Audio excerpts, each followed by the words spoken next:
आपके सामने इंतहाई सेहतमंद शायर हैं और सेहतमंद उनकी शायरी भी है। खूबसूरत कलाम के खालिक जनाब मोहम्मद इरफान ख़ान साहिब से गुजारिश है कि आएँ और अपना कलाम आप तक पहुँचाएँ। गज़ल के चंद अशआर। ज़र्रा तो बने और गुलिस्तान न हुए हम, ज़र्रा तो बने और गुलिस्तान न हुए हम, सद शुक्र के ज़र्रा तो बने और गुलिस्तान न हुए हम, सद शुक्र के रुसवाए बहारा न हुए हम। और डॉक्टर साहब अर्ज़ है बिल्कीस गज़ल अब भी है तहवील में अपनी, बिल्कीस गज़ल अब भी है तहवील में अपनी, ये बात अलग है कि सुलेमान न हुए हम। बिल्कीस गज़ल अब भी है तहवील में अपनी, ये बात अलग है कि सुलेमान न हुए हम।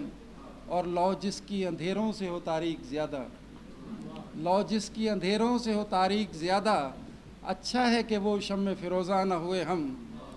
एक बार फ़रेबे गुले तर खाया था लेकिन, एक बार फ़रेबे गुले तर खाया था लेकिन, फिर शामिल तकरीब गुलिस्तान न हुए हम। एक बार फ़रेबे गुले तर खाया था लेकिन, फिर शामिल तकरीब गुलिस्तान न हुए हम।